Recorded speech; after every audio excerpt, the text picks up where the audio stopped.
I know what you're thinking. Yes, I reviewed Backlash 2004 back in 2020. The reason why I'm doing this re-review or remix or redo of my review of Backlash 2004. First off, it's my channel. I can do what I want. I've been doing this channel for 5 years.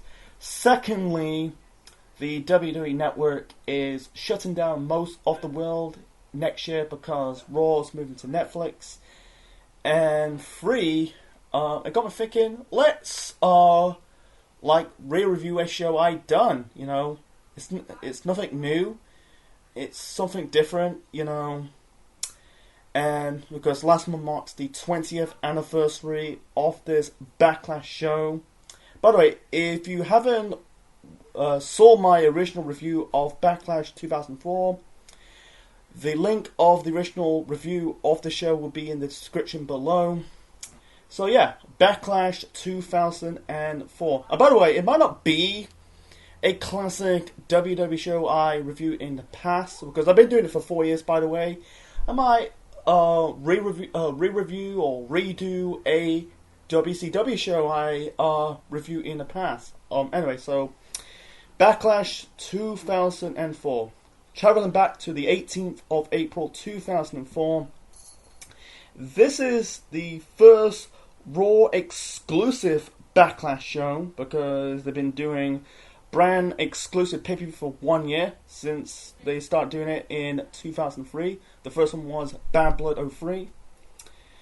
So yeah, 18th of April 2004. This show was at the Rexall Place. Right now it's called the Northlands Coliseum in Edmonton, Alberta, Canada.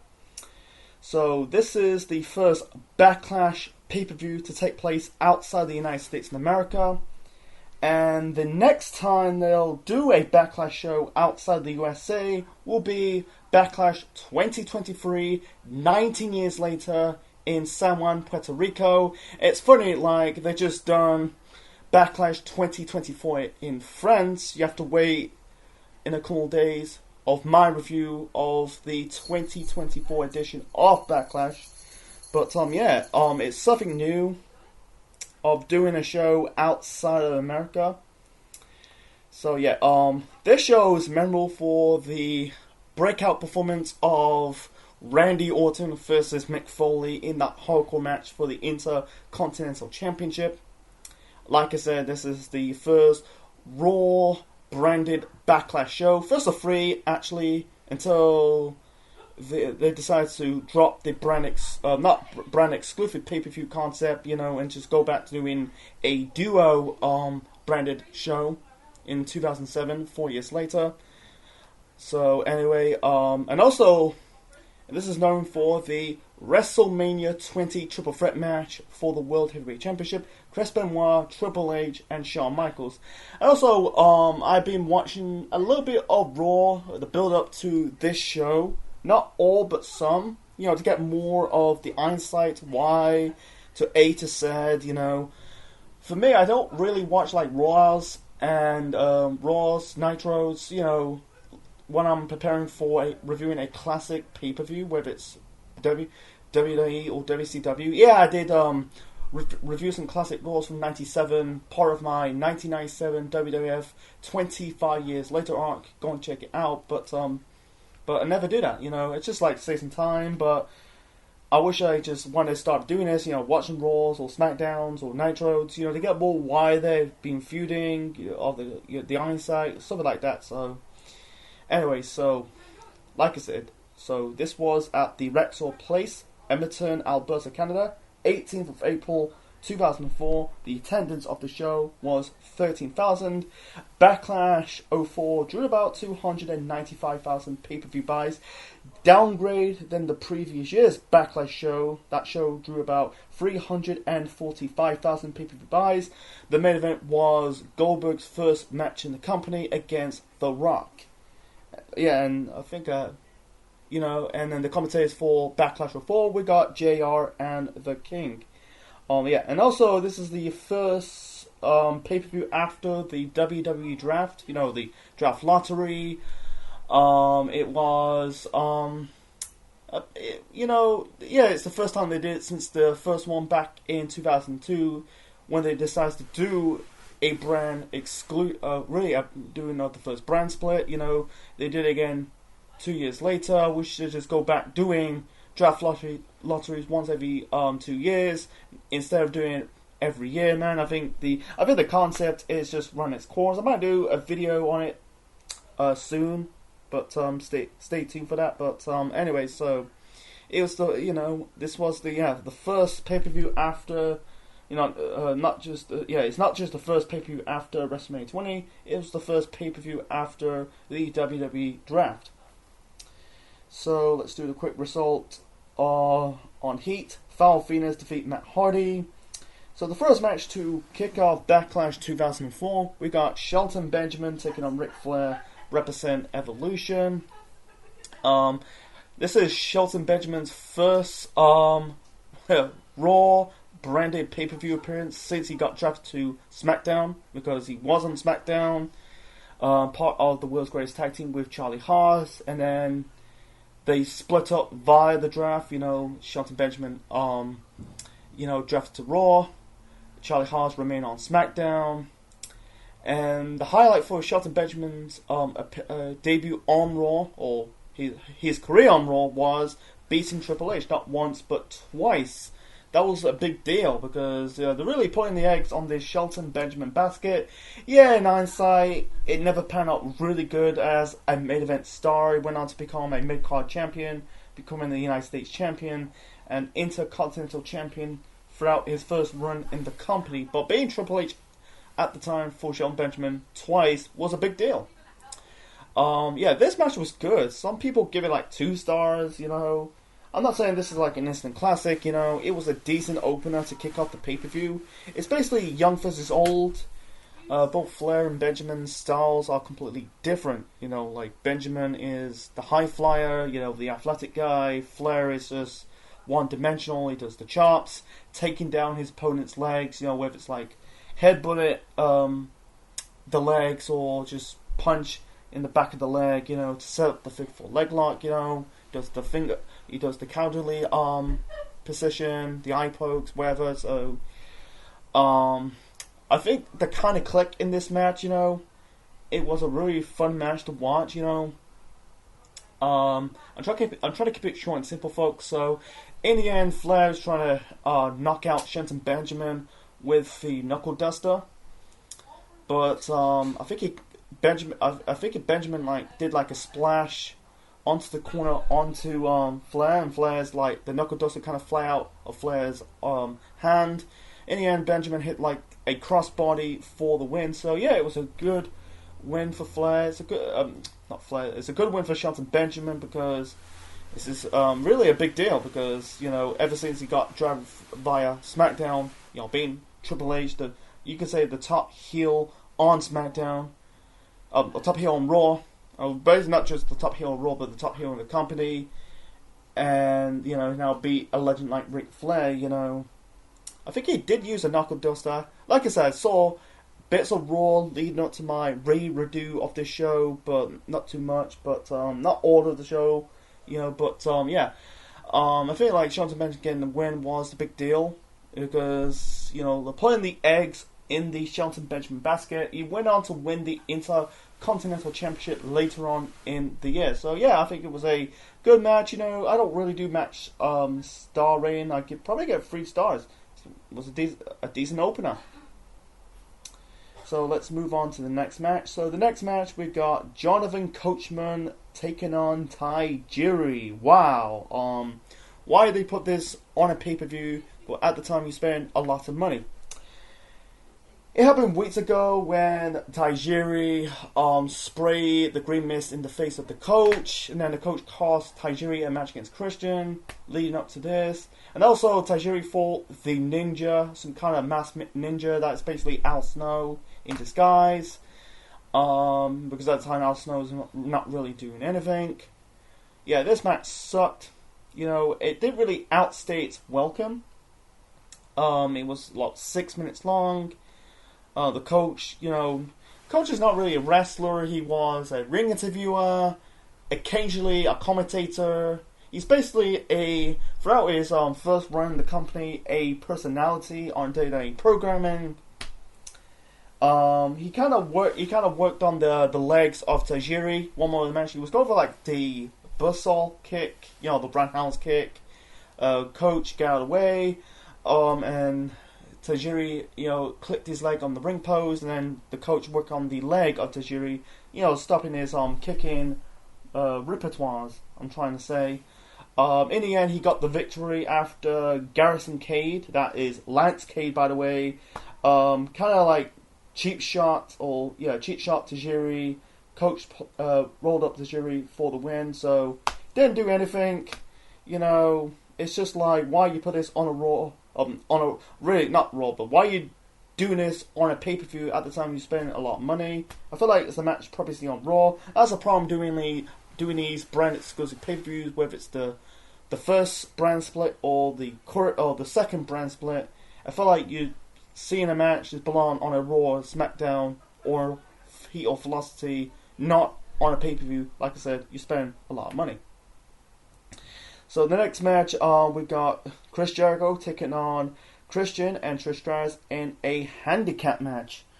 So this, this revolves around 3 blonde Canadians, Jericho, Christian, and Trish. Started it's the story.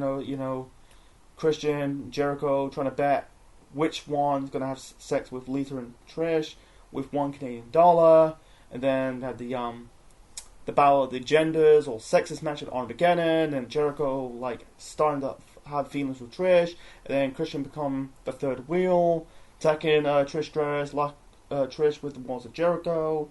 Jericho's fighting the honor of his kayfabe on-screen girlfriend. The fight at WrestleMania. Trish cost Jericho the match at WrestleMania, and then Trish turned on Chris Jericho to align herself with Christian. They're now boyfriend and girlfriend in kayfabe, and then the reason why Trish hates Jericho because he never appreciates her, and you had Jericho calling her a hoe bag, showing the footage of when Trish was barking like a dog. This was it's a reference of Trish's storyline with Vince McMahon. And you had Eugene, came out and called Trish a slut. That's not really true. I don't think people don't really see Trish as a slut. The storylines, the storyline with Vince and this storyline with her and Christian, but no one really considered Trish as a slut. People consider Stephanie McMahon as a slut. In the Attitude Era. Lita. 1 year later, the story with this whole this real life thing, her having an affair with Edge behind Matt Hardy's back, but people see Trish as a classy woman. So anyway, you had they had the rematch, Trish and Christian challenged Chris Jericho to a match at Backlash. By the way, this show is in Canada. You could say Jericho, Christian, Trish. They're in that category of best wrestlers came out from Canada. I'm really dying to do this video in the foreseeable future. So, anyway, this match was fun. I feel I enjoyed this match. My opinions about this matches on the show is gonna be different. I can't remember why I said it back in 2020, but what I'm saying right now, it's been almost 4 years since I reviewed the show. Reviewed the show. Anyway, so this match was fun. Trish took really the bumps of this match. I think one more, Jericho and Christian kind of carried the bulk of this match. And Trish really bumps her ass. One more of the match, she kind of cheap shot Jericho, and at the same time, she kind of fly off the ring apron. She took some nasty bumps, I give props to Trish, man. She did have some offense, hitting Jericho with the chick kick, I don't know if she can able to do maybe the Stratus faction, but I feel like Trish was a little bit handcuffed, Yeah, I wish Trish just like stuck in more. He tried to attempt to hit Jericho with the Stratosphere and the Stratisfaction, but that's just me. But yeah, Jericho and Christian kind of like carried the load. You know, the funny part of this match, you know, Jericho smacking Trish's ass. You know, I think like Jericho kind of catapult Christian onto Trish Stratus in the corner. Yeah, Jericho kicked out the Unprettier. You know, yeah, Christian hit the Unprettier onto Jericho. Trish trying to pin Jericho, but Jericho kicked out. Anyway, so I don't think Jericho hit the.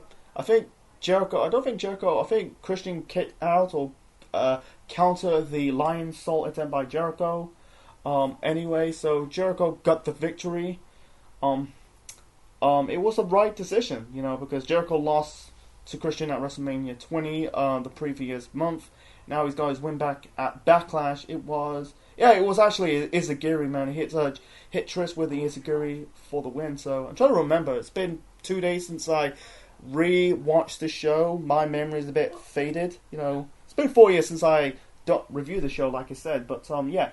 This storyline between Jericho, Christian, and Trish still continue. This is leading up to the debut of Tyson Tonko, aka the Problem Solver. I think he had one more match. I think it was a ladder match in a future pay-per-view in that year. And then they never interacted. They interact one more time the following year. You know, in that triple threat match at Vengeance, John Cena, Jericho, and Christian. And then that's the last time they actually interact in the ring. You know. And it's funny, like, currently now both Christian and Jericho are now in AEW. I think time is running out because of having one more match, you know, because Christian is about 50, Jericho's in his mid-50s, you know. Time is kind of running out, but besides that, I think it was a fun match, you know, to watch this, you know. Everyone looked good. And, it's only, I checked the timing of this match. It's about 11 minutes. You know, some of these matches on the show, they're not really. Yeah, they kind of won't outstay its welcome. So let's move on to the next match. So trying to get my words out. So the next match is for the WWE Women's Championship. Victoria defending the belt against Lita. Lita won a battle royal on Raw to get a shot at the women's title. Victoria just recently shaved the hair of shaved the head of Molly Holly at WrestleMania 20. She was in a segment with Eugene. I'll get to that right now. You know, like it was. Actually, I'll talk about it in the next match. Actually, anyway, this match was a bit kind of weaker, but I don't think it's a terrible match. I don't think it was a terrible match. Honestly, it was a good match. You know. It kind of got into its second gear. It was more like trying to get in that technical style. They do like mat style in the first bulk of this match, and then they had this I don't really call it a botch. It was kind of like I think like Lita and Victoria kind of like tumble in the middle of the I think it was the middle or bottom rope, but they kind of recovered. You know, they did like I feel like Victoria did like a moonsault onto the into the ring. He tried to do a moonsault off the top rope. Lita got out away. I don't think Lita hit the twist of fate. You know, she did like a reverse neck breaker. You know, she did the Hurricane Rana. You know, like I said, got in that second gear. You know, I wish this did more, but it was 6 minutes. But they kind of made the most out of 6 minutes. You know, in the end, Victoria hit Lita with a small package for the win. Afterwards, you had Molly Holly and Gail Kim attacked Lita and Victoria. You know, by the way, yeah, Molly Holly is wearing a blonde wig because, like I said, she got her head shaved bald against Victoria in that title versus hair match at WrestleMania 20. So yeah, she ended up growing her hair back, you know, but Gail Kim. Yeah, people talk about Gail. Some people might not remember Gail Kim's runs. Her first run was very forgettable. They can't remember her second run. You know, the stuff. You know, she. You know, that relationship with her and Daniel Bryan against the Bellas. But yeah, she's kind of wasted in WWE. But anyway, yeah, it's kind of weird. It's very weird, like seeing Molly Holly with blonde hair. Yeah, she kind of had blonde hair. in the early 2000s, the stuff, the stuff with the stuff with Spike Dudley and Mighty Molly, teaming up with the Hurricane. But it's it's kind of funny.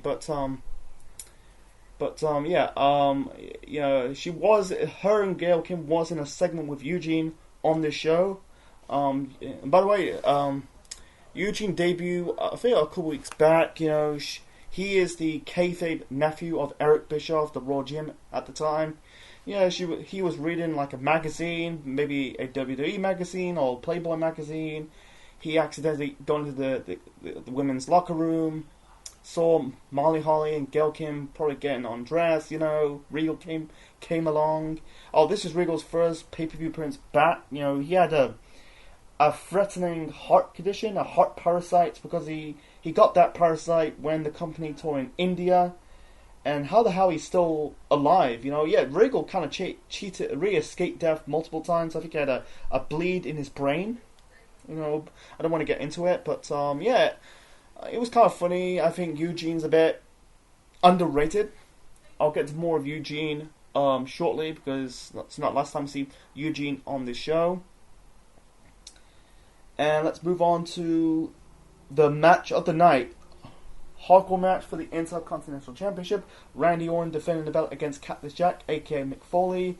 Evolution are banned from ringside. So it started in June of 2003, going into WrestleMania 20. This rivalry between Randy Orton, Mick Foley, and Randy Orton and Evolution. Orton attacked Mick Foley. Beat him down for months now, punching him in the head down the stairs. They had the 2-on-3 handicap match at WrestleMania 20. Mick Foley teaming up with The Rock against Evolution. Evolution won that match. So Randy Orton challenged Mick Foley to a match at Backlash. I think Mick Foley challenged Orton. I think it was a hardcore match. He wants to prove Foley that he can beat him on his own. Evolution are banned from ringside. The show video package of Foley's like his run in ECW, and footage of his first run as a wrestler, in the, early 2000s, late 90s, you had Foley punching himself, showing up the craziest side of Mick Foley.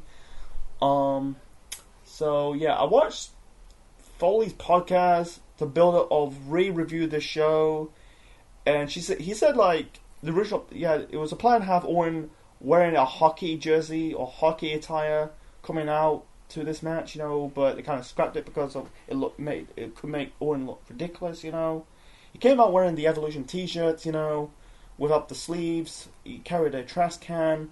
I think he carried a mini barbed wire bat.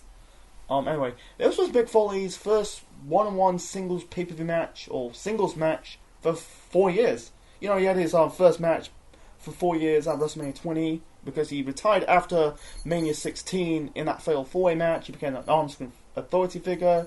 Then he was an on-screen personality for his feud with Randy Orton. Now he's a semi-retired on-screen competitor again. And this was good. I think this is young versus old. We see it in the opener, Flair and Shelton Benjamin. Now with this, with Foley and Orton. Orton is the young dog, and Foley, Orton is the young dog, Foley is the old dog. So, and this was fucking good. I really enjoy it. The dynamic was different. Compare this to Rock and Mankind from the I Quit match at the Royal Rumble of 1999. The dynamic looks different. In the Rumble match, in the I Quit match at the Rumble of 99, The Rock was acting like a madman against Mick Foley, or Mankind at the time, because Mankind was taking the beating in that match. And then fast forward 5 years later to this hardcore match at Backlash, the dynamics kind of changed. Mick Foley was a madman in this match. Orton was a guy who was taking the punishment. Moments with the barbed wire baseball bat, trying to which one will get in the face. Foley got in the face, so he kind of used the barbed wire bat onto Orton. Orton was bleeding. He kind of rubbing Orton's face, selling the pain. Orton kind of bust his ass off. He kind of bust his ass, make Foley look good. I feel like the one more of the match, you had Orton, you had Foley throwing Orton off the stage onto the wooden platform thingy, and Foley kind of dive off the stage onto Orton while he's crashed onto that wooden platform thingy below the stage. You can tell like Orton, you can tell Foley. I think Foley was in his late 30s. You can tell he can still got it, even though he's still not young, but he can still hang. There was one teasing of this spot in this match. Like Foley trying to set the barbed wire bat on fire, trying to use hit Orton with the fire flame barbed wire bat. He got stopped by Bischoff, who was not really booked for the show, telling Foley if he does that, he'll get himself disqualified, and he has to inform the fire marshal to cancel the rest of Backlash. But and what Bischoff's talking about, he's not like he's going to set Orton on fire. He'll probably hit Orton with the bat on fire. So, Foley kind of teased it. So, Foley went into that plank of wood barbed wire. That was an unpleasant spot. I think Orton kind of scoop slam or power slam Foley. I call him, I know it's Cactus Jack, but for this video I'm gonna call him Mick Foley actually. So he kind of scoop slam Cactus Jack Mick Foley onto the wood with the barbed wire, and I think he kind of Irish whip him onto that same wood barbed wire thingy. Unpleasant spot. It's not as fun spot to do. I think this, and also it kind of set Orton for life, because since Orton he'd been in the company for 2 years, I don't think Orton had like a standalone performance, he was debuted in 2002, part of Evolution for the start of 2003, the end of the year, he was a sole survivor in the Team Bischoff Austin Survivor Series match, and he won his first championship in the company at Armageddon at the end of the year. And then, he beat Mick Foley in that handicap match at WrestleMania 20. So this match was a standalone performance for Randy Orton. Anyway, so there was the thumbtack spot. He had Orton pouring the thumbtacks in the is it Foley or Orton, vice versa. Orton was going for the RKO, Foley countered it and throw Orton into the pile of thumbtacks. Orton was shaking, man. You could tell Orton was he was getting his ass kicked. He's, making Foley look good, trying to look, it's just like the dynamics kind of change. You had, it's like, Foley was a bandman, man, and Orton was just taking the beating. His body was shaking because all the thumbtacks around his arm, back of his arm, throughout the whole of his back, that's just like, those spots in hardcore matches, they're so very brutal, to be around. So anyway, he kind of used the barbed wire bat onto Foley's face. He kind of bled in the forehead, nose portion of his face. So, I think he kicked out the RKO in the first RKO attempt. I'm trying to remember. It's been 2 days since I re-reviewed this show. Like I said, my memory's a bit faded. It's been 4 years actually. So in the end, he hit Foley with an RKO. I think he did, or I'm not too sure. So he hit Foley with the RKO onto the barbed wire bat. It'd be more believable if they have Orton hit Foley hit the RKO onto Foley onto the piles of thumbtacks, but make the spot more brutal and uglier. But I didn't want to see Foley's face covered in thumbtacks. Oh my god! But I think Foley get hit by the RKO onto the barbed wire bat was less safer than in the thumbtack. So Orton won this match, retained the Intercontinental title, and it's for the best, man. Because I think at this moment in time, Foley, if he wins that title, don't mean nothing because he doesn't really need to become IC champion. You know, he's been a megastar. He's don't need to do this, man. You know, he's an established star. So, you know, you had Flair and Batista came out to escort Randy Orton out of the ring. You know, it made Orton. It's just like it adds Orton's legacy. You know, it really developed Orton's character in the next few years. You know, becoming that. You know, Orton was just kind of like this generic heel. But in the next few years, you know, years after his run in Evolution, when he became the heel Viper, you know, he become a more bloodthirsty, you know, heel Viper, apex predator. You know, he become more bloodthirsty. You know, punching people in the head, breaking Batista's arm with the chair. You know, the stuff with you know, in 2018 with Jeff Hardy, you know, poking a screwdriver into his ear, like the earring hole. You know, it just really developed. You know, this match kind of redeveloped Orton's character. You know, in beyond, because it really like Orton was there for the long run, and he's there to this day. I think, you know, this match really put Randy Orton's career on the map. You know, and the right person did it was Mick Foley. You know, Mick Foley. You know, instead of like putting himself over, but he's you know, he's okay to put over like guys who's going to be there for the long run, like The Rock and Triple H and Randy Orton, you know, and Edge. You know, he doesn't really need to do this. You know, he's been doing this since the 80s. You know, as a wrestler, you know, why? You know, it's just like, you know, that makes Orton make Foley a good worker. He's there to put over the younger talent. Knowing they're gonna they're there for the long run. He's there for the short run. You know, it's just what it is, man. Yeah, if you haven't watched this match, I advise watch this match. Foley versus Orton, hardcore match for the IC title. It's fucking good.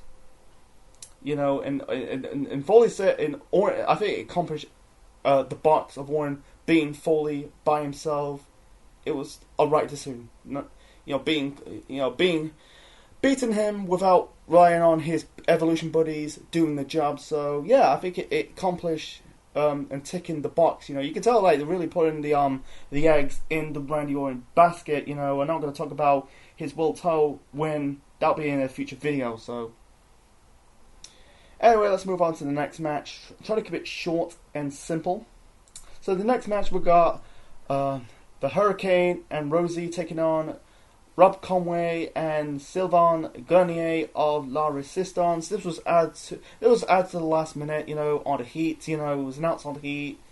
No build to this. I watched a bit of a Raw, like they're teasing of a trio of Rene Dupree, Sylvain Grenier, Rob Conway, and then Rene Dupree got drafted to SmackDown, took Phoebe, the mascot, with him. And then instead of Grenier and Conway represent France, they now represent Quebec. Because in real life, Sylvain Grenier and Dupree, they're not French; they're French Canadian. Rob Conway's American; he's from Kentucky.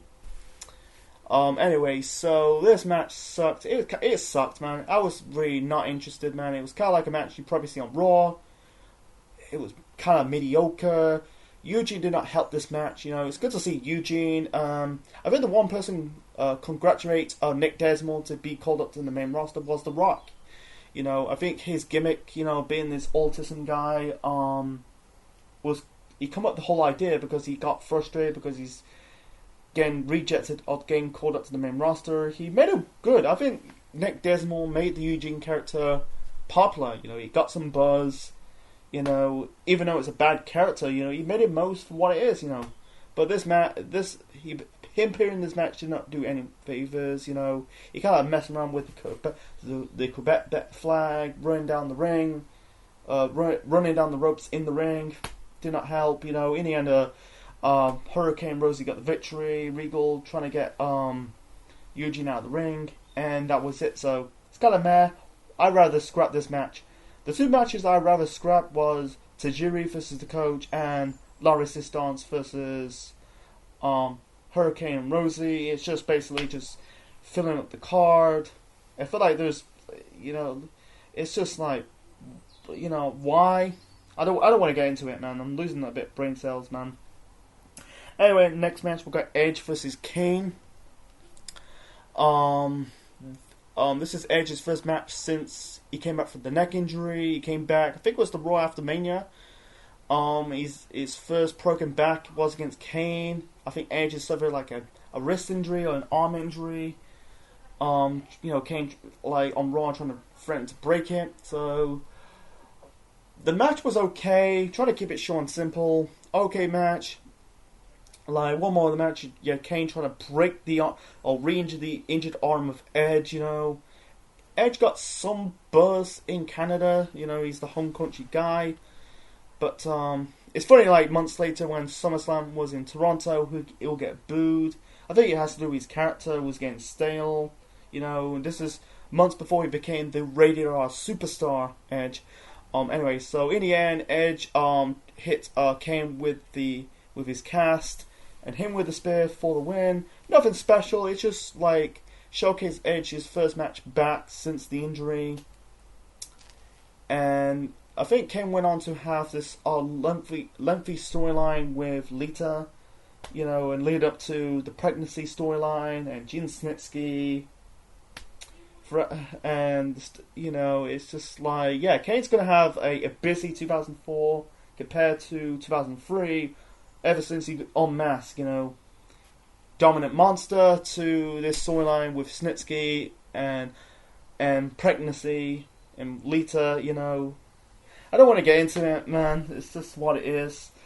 So let's move on to the main event, the WrestleMania 20 Triple Threat match for the World Heavyweight Championship.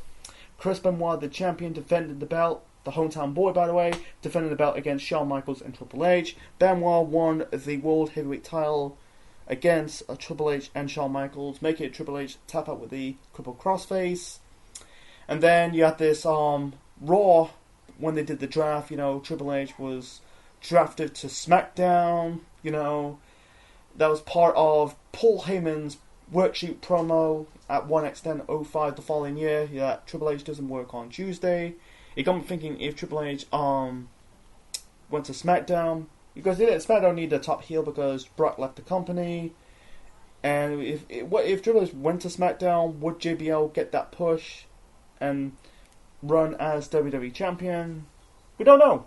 We don't know. But anyway, Triple H went on to draft it back to Raw. You know, they kind of drafted the Dudleys and Booker T to SmackDown. So originally it was supposed to be Benoit Shawn for the title. So they had to force Triple H into the world title match. So let's talk about it. So I think this match was a good follow-up to WrestleMania 20. You know, same dynamic of this match. Different sequence. You know, Triple H, Shawn Michaels to Shawn Michaels, Benoit, Triple H. You know, the fans were booing Shawn Michaels. You know, and there was a referee bomb. Earl Hebner came along. Forgot to mention this in the match against Edge and Kane. You know, the fans were chanting "You screw Brett" towards Earl Hebner because this is 7 years after the Montreal Screwjob. By the way, Brett haven't publicly apologized fans. You know, that'll be 1 year later in 2005. But yeah, I'm trying to keep it short and simple. This was a really good triple threat match. You know, I've got a question for you guys. You know, which one's better of those two triple threat matches revolving Benoit, Triple H, Shawn Michaels? The first triple threat match at Mania 20, or this triple threat match at Backlash 04? But anyway, so yeah, you seen like Shawn locking the sharpshooter on Benoit. You know, trying to. It's funny with Benoit. Yeah, they're kind of trying to you screw Brett towards not just Earl Hebner, towards Shawn Michaels. You know, there was one fan holding the sign says, "I forgive you, Shawn." You know, Shawn. But they really don't like Shawn Michaels. You know, because he's kind of like public enemy because Hebner and Shawn are the mastermind screwing their Canadian hero Bret Hitman Hart, and also they're trying to screw Canadian hero number 2 of Chris Benoit, but at the time, not in hindsight, what he did in 2007. But anyway, so I think Shawn hit the super kick on. Yeah, Triple H got booed, but not that much. You know, the fans were trying to use you tap out. Anyway, so he hit one more in the match. He was trying to hit Benoit with the pedigree onto the steel steps. You know, Benoit countered it, catapult Triple H onto the ring post. He kind of ended up being blooded. You know, Shawn hit the super kick onto Benoit while he was on the ring apron, trying to hit Shawn. He trying to hit Benoit again with another switching music, but instead he counted into the sharpshooter. Yeah, he was trying. He was going for the cripple crossface, trying to lock in the crossface onto Shawn, trying to make him tap out, but there was a referee bump. You know, he hit the he tried to lock in the sharpshooter onto Triple H. You know, but I think Shawn broke the hold. Oh yeah, Shawn broke out the pinfall attempt when Triple H hit the pedigree. Try to keep it short and simple, folks. So Benoit tapped Shawn Michaels out with the sharpshooter. You know, it's funny, like Shawn is the one who locked in Brett's hold submission hold, and self-proclaimed made him tap out at Montreal at Survivor Series in 1997. Fast forward 7 years later, he's tapping out off the sharpshooter. Benoit retaining it was a good decision, you know. Before the start of this match, he kind of rubbing it towards Shawn Michaels, Triple H's faces, holding the world title in their faces, you know. And he had his family at the time, Nancy and Daniel. It's really sad, you know. In hindsight, we're not going to see them again, you know, 3 years later, what Benoit did. And seeing his father, I think David Benoit, I'm not too sure, but yeah. And they kind of dubbed this as the final encounter, but that was kind of like, it's a bunch of BS because Triple H ended up going first back into the world title scene later on in the year. Benoit had this one pay-per-view program with Kane, then back to Triple H, then with Randy Orton, and then, Triple H and Shawn will self-proclaim really ended their 2-year rivalry at Bad Blood in the Hell in a Cell match, even though they ended the rivalry at Tapu Tuesday. Yeah, the whole final counter thing was a bit BS. But besides that, I think the Mania 20 triple threat rematch, I think it did lit up the hype. So my overall rating of Backlash 2004, this is a re-update of my rating of that show. Back in 2020, I give the show a 7 out of 10. This time, I'm going to give it an 8 out of 10. This was a strong, Raw brand exclusive show they've done. Haven't seen the all of Raw's brand exclusive show of 2004. It's way better than their 2003 brand only shows they've done. From Bad Blood 2003 to Armageddon 2003. Yeah, this was a really good show.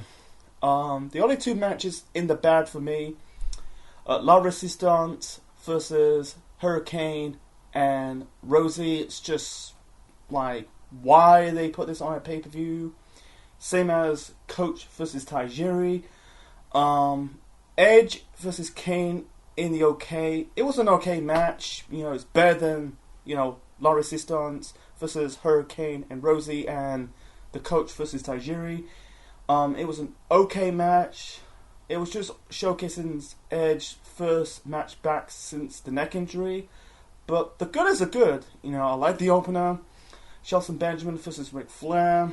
I like the handicap match. Jericho versus Christian and Trish Stratus. The match of the night has to be Randy Orton versus Mick Foley. And yeah, and the WrestleMania 20 Triple Threat rematch, it really lives up the hype. I advise go and watch Backlash 2004. So, what is your thoughts on Backlash 2004? Do you like the show? Do you hate the show? Or in the middle? Leave your thoughts in the comment section below. Smash the like button, click the bell, subscribe to the Central Man Network on YouTube. Be part of the Central Unit for more wrestling videos and more. This is the Central Man officially signing out. Check you later, folks.